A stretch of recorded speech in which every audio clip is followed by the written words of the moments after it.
Happy craft-ernoon, friends and fellow stampers. This is Jane Harrington with Calamity Stampede. Check out this card that I made yesterday. Isn't this pretty? I love it. And it's not as hard to do as you would think. So I'm going to show you in this video how to do it. Now, if you have your Brusho Crystal Color sitting, you know, lonely in its little box on your shelf, go grab it. We're going to put it to use. Pull out your yellow, your Prussian blue, and your brilliant red. You can use the other colors too, but these are the colors that I featured in this card. And you will notice with those colors, they coordinate quite well with our 2018-2020 in color line. So we've got the Blueberry Bushel, the Pineapple Punch, Lovely Lipstick, and the Call Me Clover. So those were the colors of cardstock that I used. Now I just grabbed some scraps. I'm going to talk about how to do the main element in a minute. It's pretty straightforward. So let's break this card down into 3 sections, okay? The first section would be the actual card base. So I used Whisper White cardstock, and I cut it 10.5 inches by 6 3/4. You can use whatever size you want. Mine's, you know, I made it a little bit bigger than the standard, but you can use whatever you want. Now the Blueberry Bushel was the frame, as you can see here, and I just kind of eyeballed it and cut it to where I wanted it. And I put a white frame even beyond that. And again, you know, you can eyeball those. I'm not going to give you exact measurements because you might want more of a frame or less of a frame around the edges. Okay, the other part you'll need to cut before you get started is your cardstock for the main background. Now, I actually did this one on Whisper White. I would recommend using watercolor paper. So I'll show you why in just a sec. The other element that's important here is this focal point. So I just cut, let's see, my Blueberry Bushel background piece here is roughly 1 3/8 of an inch by 3 7/8 of an inch.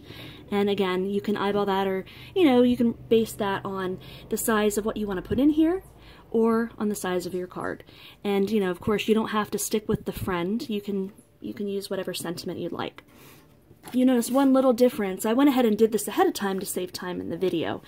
And this one here, I used the pearl, just the regular pearls, and I just randomly put them around. This one I used the silver metallic pearls, and I put them 3 in a line. Whatever you like. Doesn't really matter.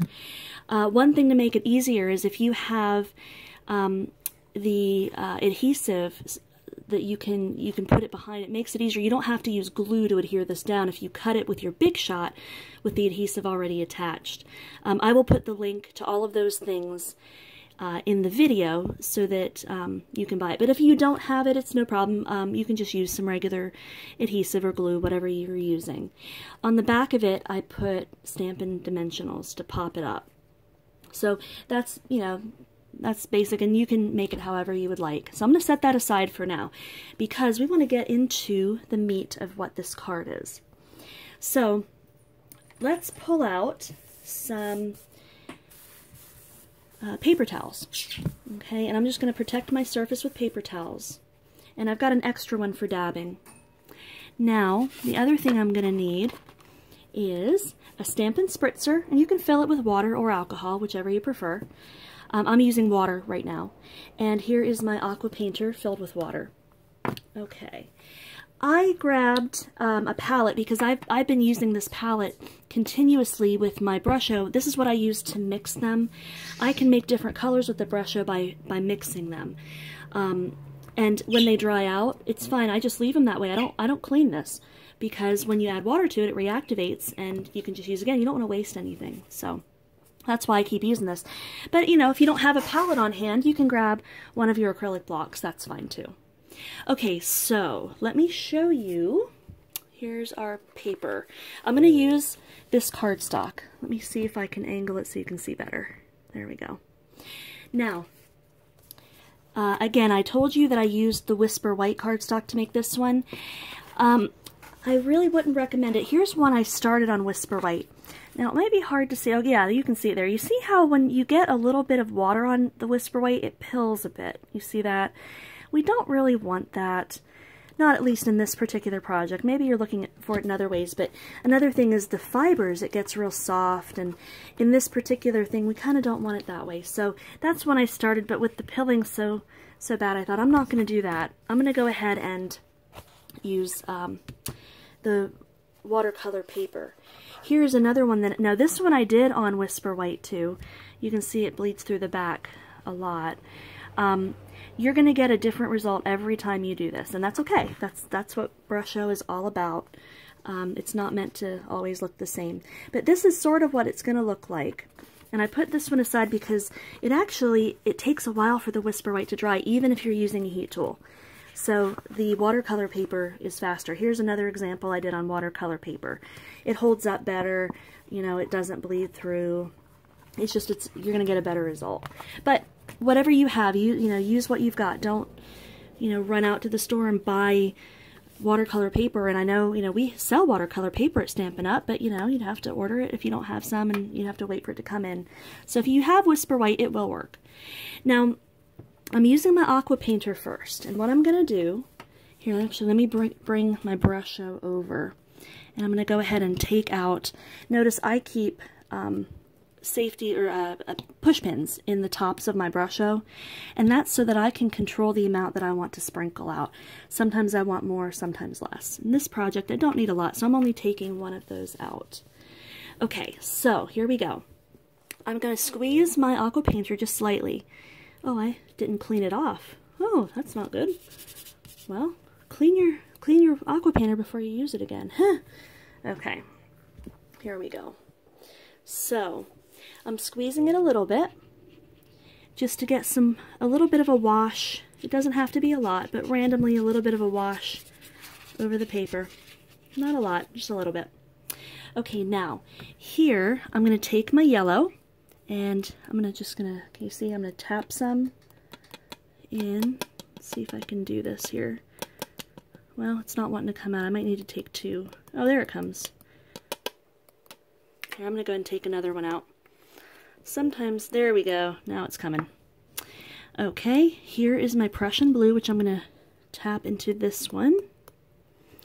And my brilliant red into the red section. Okay. That's plenty. You don't need a lot. Now, notice it's just like powder. If you've never used Brusho, it's really fun. Oh, look, I've already got some yellow I must have accidentally tapped out. That's no problem. So, I am just taking my Aqua Painter, barely squeezing it to get a little bit of water, and it's going to activate this watercolor. I'm starting with the yellow because it's lightest. And I'm just going to go over this and just see where the water was that I put the wash down. It's already going to spread, and I want to do it randomly. Some places darker, some places lighter. Just randomly all over your paper. There's no rhyme or reason, just, you know, it's kind of fun just to keep it going. I'm squeezing every now and then, let me scoot this up, to add a little bit more wash to it, to lighten everything up. And this doesn't have to be perfect. Watercolor often is not, and that's part of the magic of it. Okay, I covered that a lot more yellow than I did the other one, but that's okay. Every one of these is going to be different. Let me go to the red here. So I'm going to add, the red's brighter. I'm not going to use as much of it. And here I'm going to start squeezing a little bit to start softening this up a little. Notice how I'm spreading it out a bit. And if it gets too much, you can dab. I like to dab. I'm just going to go in random places. Get a little bit more red on here. Now I'm just starting with these three main colors in random spots. Here, let me scoot it up again so you can see better. All over. Keep bumping the camera. And let's see, let's just spread some of this out in here. Okay. A little bit more red down on the bottom, and now I'm going to move on to my Prussian blue. Now this is pretty dark, so I'm gonna squeeze it as I go just to add some water to it. You see how dark that is? And I'm just kind of spreading it around. You don't need a lot of the Prussian blue because it is so dark. And like I said, every time you do this, it's going to be a little bit different. Now, notice I'm getting too much water over here, so I'm going to dab it. A little blue in here. And it's okay to overlap some of the colors. You want to overlap a bit, and that's good because it's going to give you a really cool effect here in just a second when we do the next part of this. Okay, I think that's enough blue. Now I'm going to come back a little bit more red, but watch what I'm going to do now. I'm going to take some of the red and take it to the edge of the yellow and blend it to make a bit of the orange. I'm not using the orange that comes in the box, I'm just making my own. And just going in, especially in places where the yellow and the red meet, kind of blends it a little bit, makes it look more natural, like it's actually blending on purpose. So I'm gonna get a little more yellow and blend those even more. See, and I can do the same thing with the red and the blue. It's gonna make a slight purplish color, and just especially in places where the red and blue meet. And I'm adding a little water as I go. See how I'm taking it into some of the other colors? Kind of blends it together right in there, and so on. Right in here they meet especially. This is just a time to play. There's no right or wrong. I like doing this because there is no right or wrong. It's just fun. Now I'm going to clean that brush a bit, and I'm going to do, whoops, oh, I got a stink bug in here. I'm going to do the same thing. I'm going to add some of the blue to the edge of the yellow to make a little green. You see how it's turning into a bit of a green? And so the places where the blue and the yellow meet, and again I'm just taking it into the original colors to make it look like it was meant to be that way. Now I've really covered this. You don't have to do that. Sometimes less is more. Some projects look better when there's not a lot of color, or when you don't go all the way to the edges. Just play with, play with it, see what you like. I'm going to take a little bit in here, and then I'm just about done. Okay, now that's the first part. Okay, it's still a little bit wet, that's fine, because I'm going to put that aside, but I'm going to leave my Aqua Painter on. I'm just cleaning it off a bit. Now, this is where your spritzer comes in. Take your Brusho again, and generally I'm just going to sprinkle. I'm going to hold it flat. Notice that it's coming up. I'm going to sprinkle some, just a little bit here and there. Can you see that? Got a little bit too much red, but that's okay. Here's a little yellow sprinkle, and then just, whoops, just a couple of sprinkles of blue, because the blue goes a long way. Put a little bit up in there, maybe one right there. Okay, now we're going to spritz it. And get your paper towel handy. So spritz, don't have to spritz a whole lot. Now we're just going to dab it, and that's going to lift the color just a bit, but it's still going to leave you some of that, the dry Brusho on there. So it's going to look a little granulated. And that is actually what I was shooting for. I really like that. Isn't that pretty? Now up in this corner I didn't get a lot, so I think there's an awful lot of blue. I'm going to use a little bit of the red up in this corner, just right there. Spritz it once or twice, spritz, spritz, and now just dab. There we go. You see there?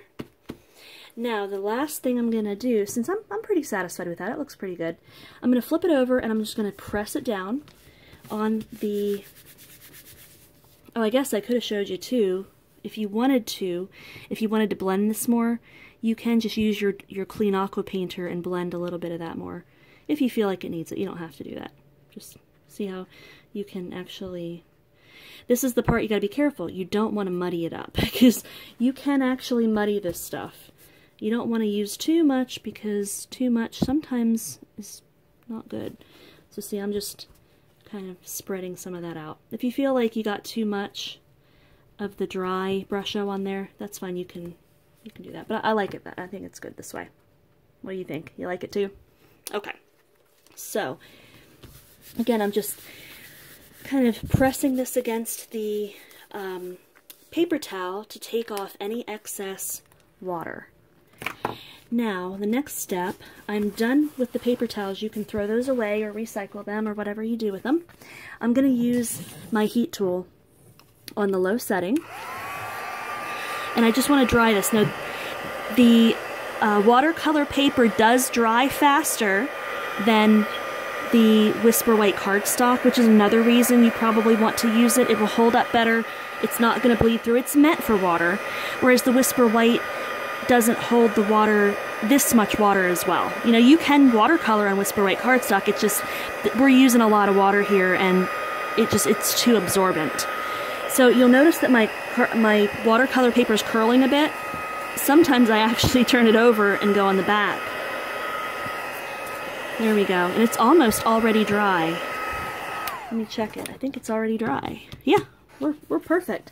See, that's what I love about the watercolor paper. It does go a lot faster with the drying.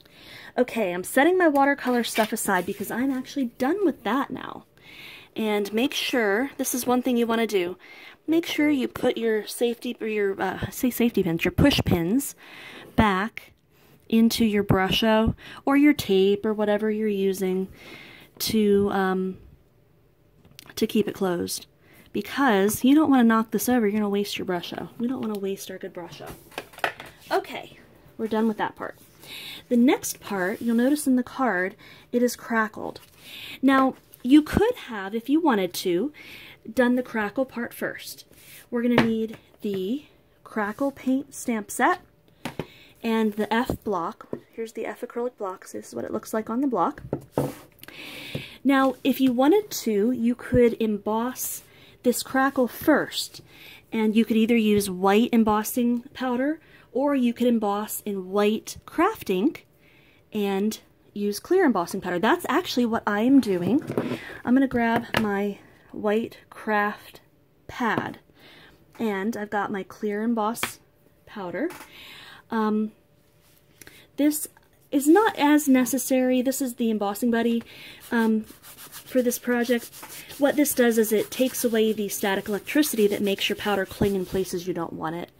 In this particular project, we're being rustic. It's okay if it clings a little bit, but you know, I went ahead and used it anyway. Okay, so in order to stamp this on, the first thing I want is, I'm just going to grab a scratch piece of paper because I want to protect my work surface here. So I'm just grabbing a piece of this. Now, I'm going to open my craft pad, and here, let me move this out of the way. I'm going to ink up my image. Now this craft pad is new. It's very juicy. The other one yesterday I used is not as juicy as this, but it's still kind of cool, even if it's super juicy, because you know, it's going to give us a nice image, especially when we're using the watercolor paper, which has more texture than the Whisper White cardstock. Okay, so you see I'm inked up. What I'm going to do is I'm going to take this here. Let's see if I can do this well without bumping the camera here. Okay, so I'm going to go like so and just lay it flat right on top here, and I'm going to press it down. Now, being this is a larger stamp, I'm going to press it even more so than I usually do, just to make sure the middle gets pressed, but it should all go down. Okay, so when I lift it up, there we go. Doesn't that look cool? Well, we could leave it that way. We totally could. Or we could, which is what I'm going to do, I'm going to emboss this. Now, if you leave it this way, make sure that you use your heat tool to heat set it, or you just have to put it aside for a while, because you don't want it to smudge. This craft ink takes a little while to dry. It's like almost like paint. It doesn't absorb into your paper like the water-based inks do. It sits on top, and so it takes a while to dry. Now I'm going like this. I'm just tapping this off onto the sheet of paper. You see how that powder has adhered to the white craft ink? Let me set that aside. I don't want to lose all of my powder, so I'm going to make a funnel. Here, let me show you. There we go. If you've never embossed before, oh, come talk to me. I got to teach you how to do it. It's really fun, and you'll see it's super easy. So embossing powder, something to adhere it to, and a heat tool, and here we go. So when I use this heat tool, it's going to heat set this. I'm turning it on to the high setting. Now watch the magic. If you've never seen embossing before, it's so cool. It's going to take a second because this is a big piece of paper and it has to heat up. But what's going to happen is this ink, or I'm sorry, the powder is going to heat up and it's going to melt. And it's going to turn into a solid thing. See how it's going there? I don't know if you can see the magic happening on your screen. But it's going. There it goes. It's melting. When you emboss such a large piece, it takes a second because there's more surface area to heat up. But we're doing good. And you'll notice my paper is curling, but that's okay. I'll show you in a minute how we're going to remedy that. Can you see it happening?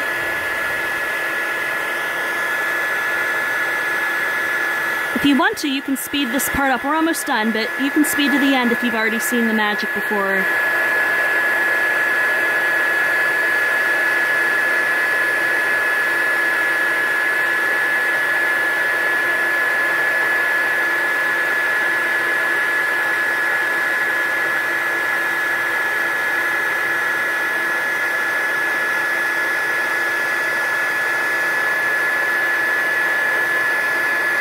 Okay, I think that's it.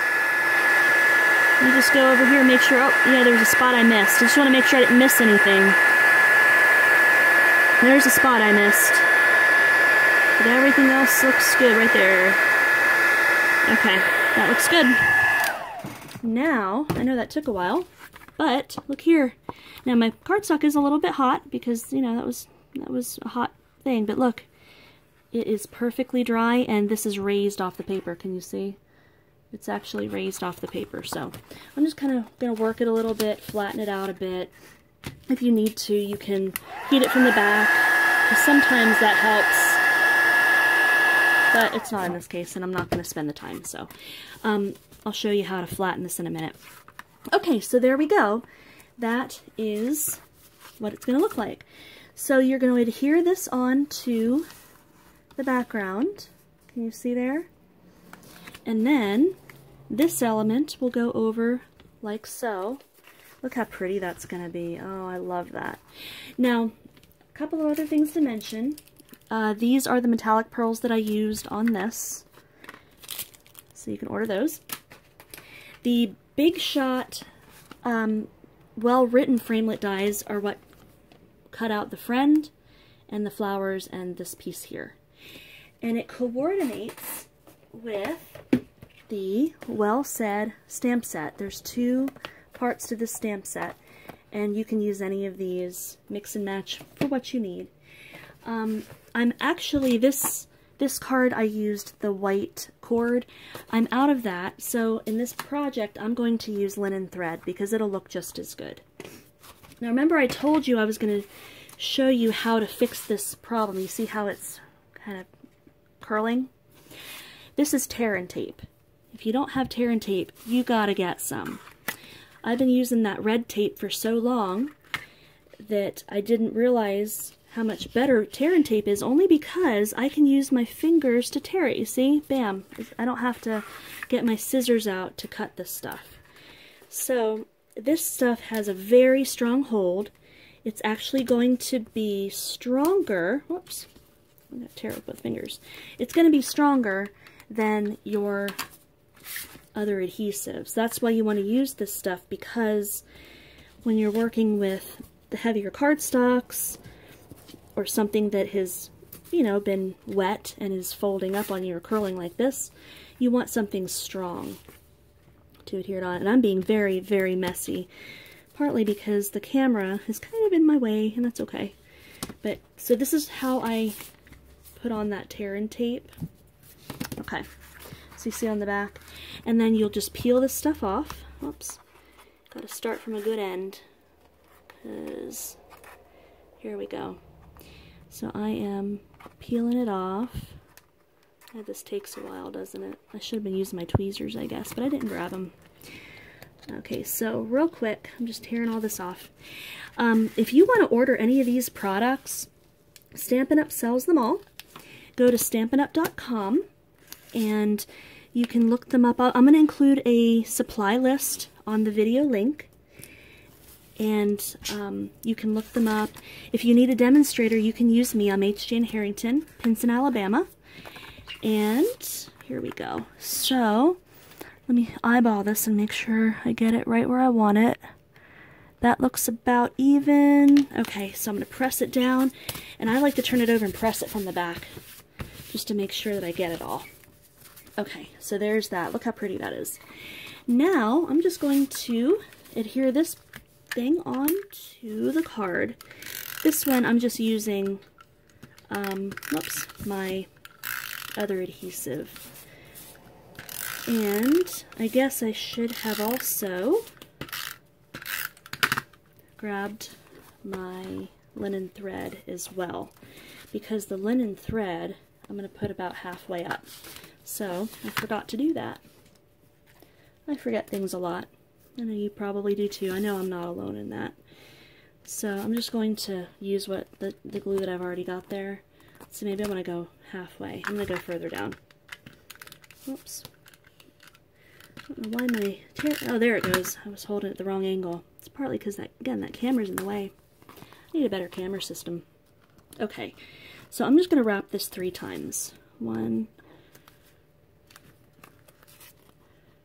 2, whoops, 2, 3, good. And then I'm just going to cut this off in the back, and whoops, just to make sure that it's going to hold, I'm actually going to use a piece of this regular Scotch tape there, because I want to make sure, oh, I lost one. I want to make sure that that's going to hold after the card is put together. So there we go.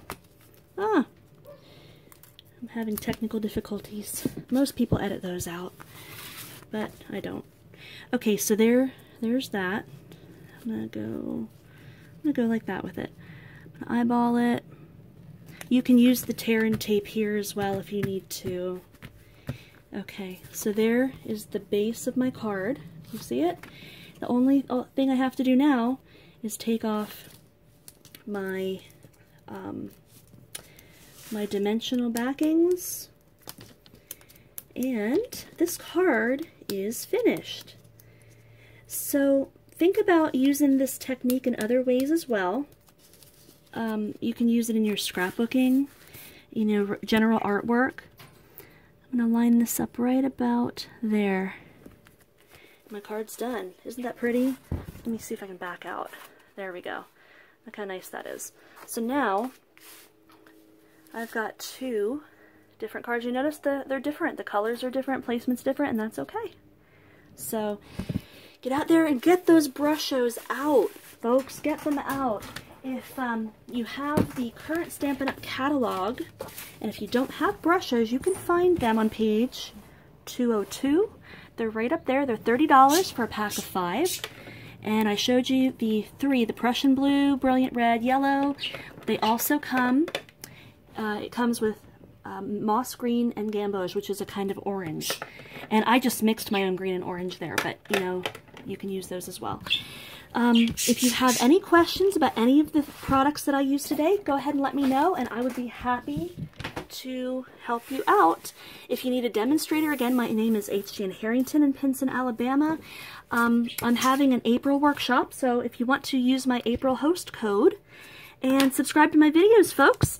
If you have any techniques you'd like to see, if you want to know how to do something, just let me know. You can follow me on Calamities Stampede on Instagram.